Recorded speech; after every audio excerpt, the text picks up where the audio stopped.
Fortune plant. Kapag siyam ang dahon, ikaw ay maswerte na may alaga nito. Totoo ba ito? 1, 2, 3, 4, 5, 6, 7, 8, 9. Siyam. 1, 2, 3, 4, 5, 6, 7, 8, 9. Siyam. 3, 6, 7.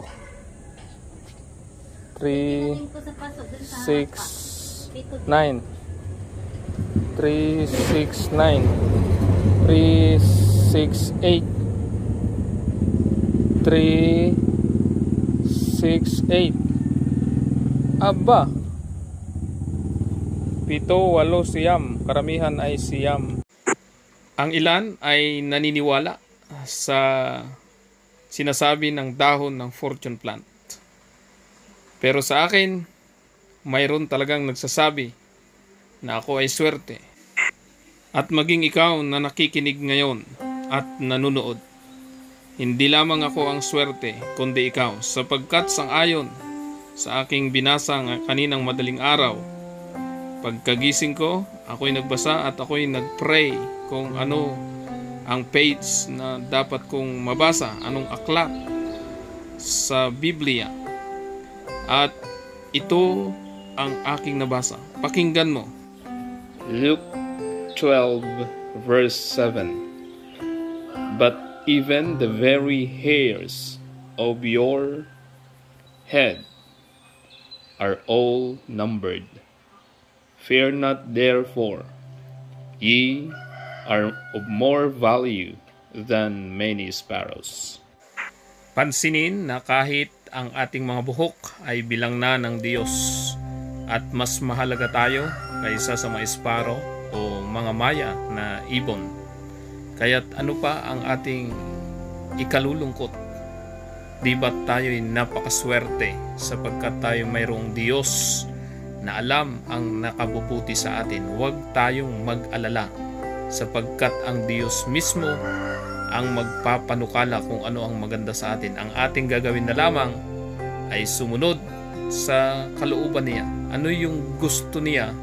Ano yung purpose ng buhay natin para sa kanya?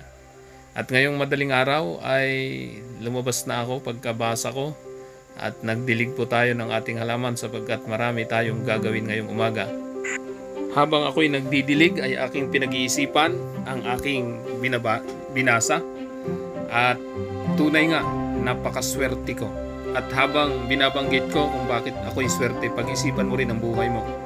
Tiyak, ikaw din ay swerte na katulad ko. Swerte ko dahil malusog ako, walang sakit. Kaya kong bumangon ng maaga upang magdilig. Swerte ko dahil mayroon akong pamilya na kasama araw-araw. At wala akong problema sa aking pamilya sapagkat mayroon akong asawang maunawain, masipag at responsible. Mayroon akong mga anak na mga matatalino, mga responsable at nagbibigay sa akin ng kaligayahan at inspirasyon.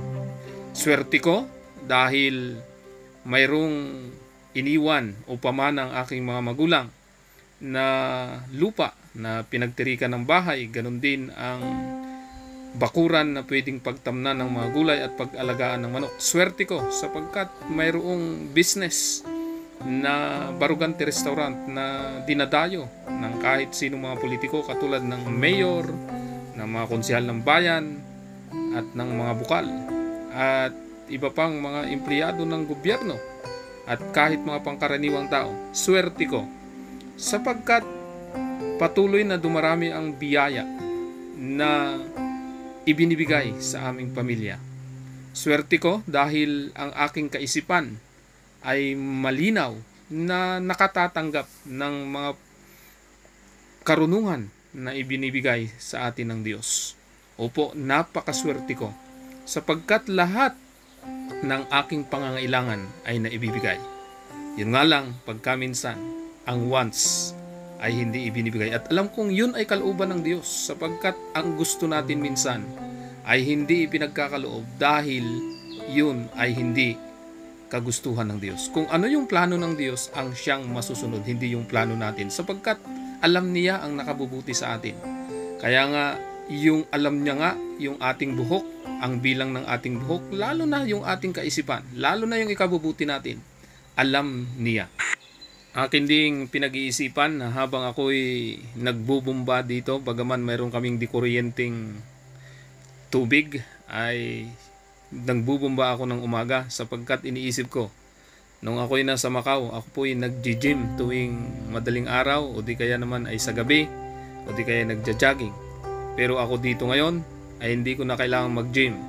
Kailangan ko lang batakin ang aking mga buto at mga kalamnan sa pamamagitan ng pagbubumba. It's a form of exercise.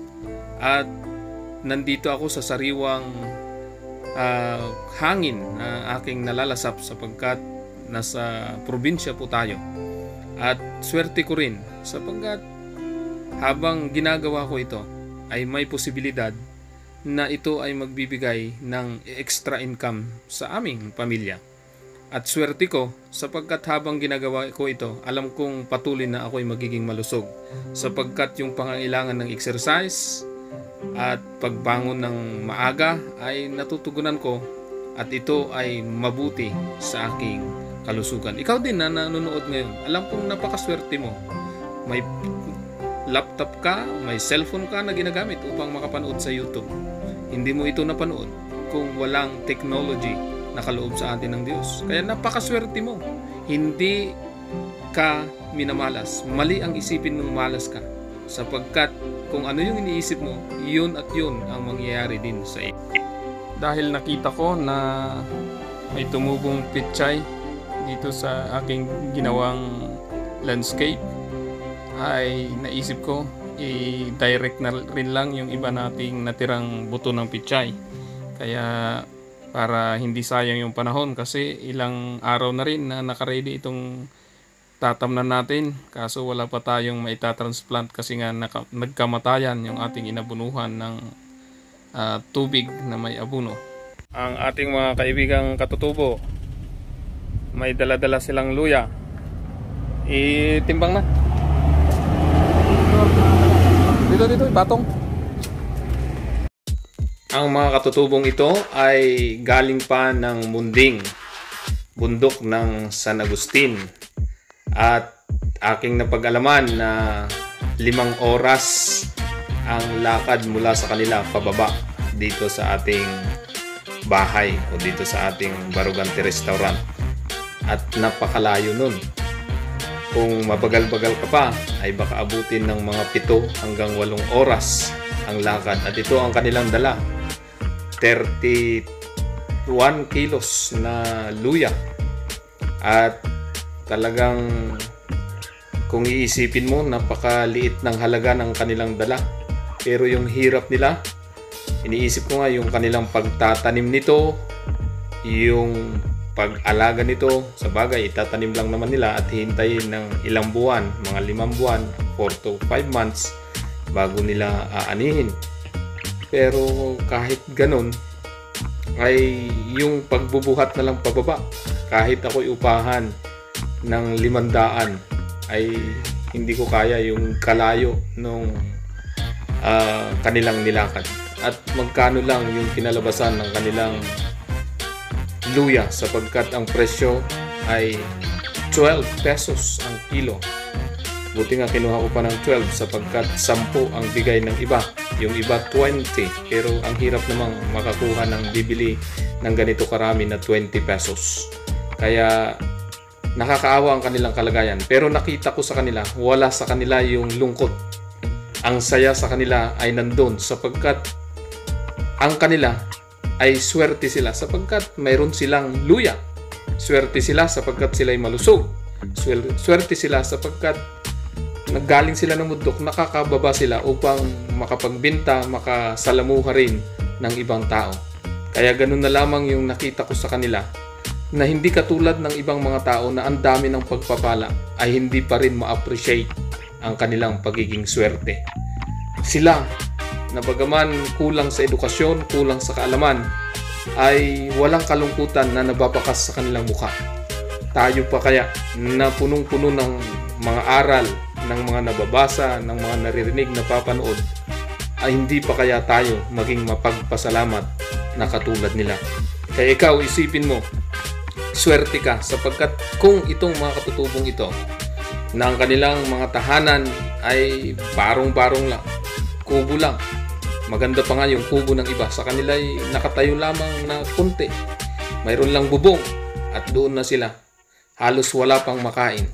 Kaya kanina ay pinakain na rin natin sila.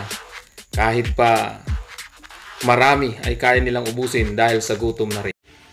Ito ang ating mga kaibigan. Mga pagod at gutom na rin kaya pinakain natin dito. No? Masarap din ang isda. Lagi rin nag-ulam ng isda sa bundok. Walang tilapia? Yung mga nahuling ilog ay isda sa ilog, wala?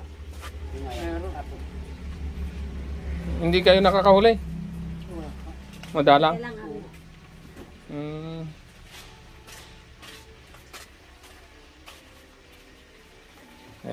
Enjoy ang kain.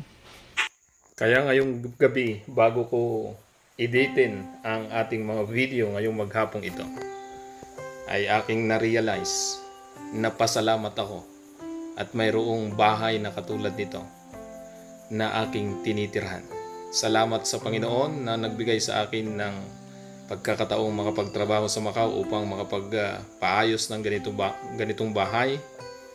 At mayroon akong asawa na napaka-responsible, mga anak na napakasipag mag-aral, at mayroon kaming higaang kahit ganitong simple lamang siya ay makakatulog ng maayos, mahimbing, at salamat sa Diyos na mayroong mga pagpapala. Bilang na bilang niya ang aking buhok, lalo pa kaya ang aking pagkatao, ang mga panukala sa buhay na nais niya sa akin.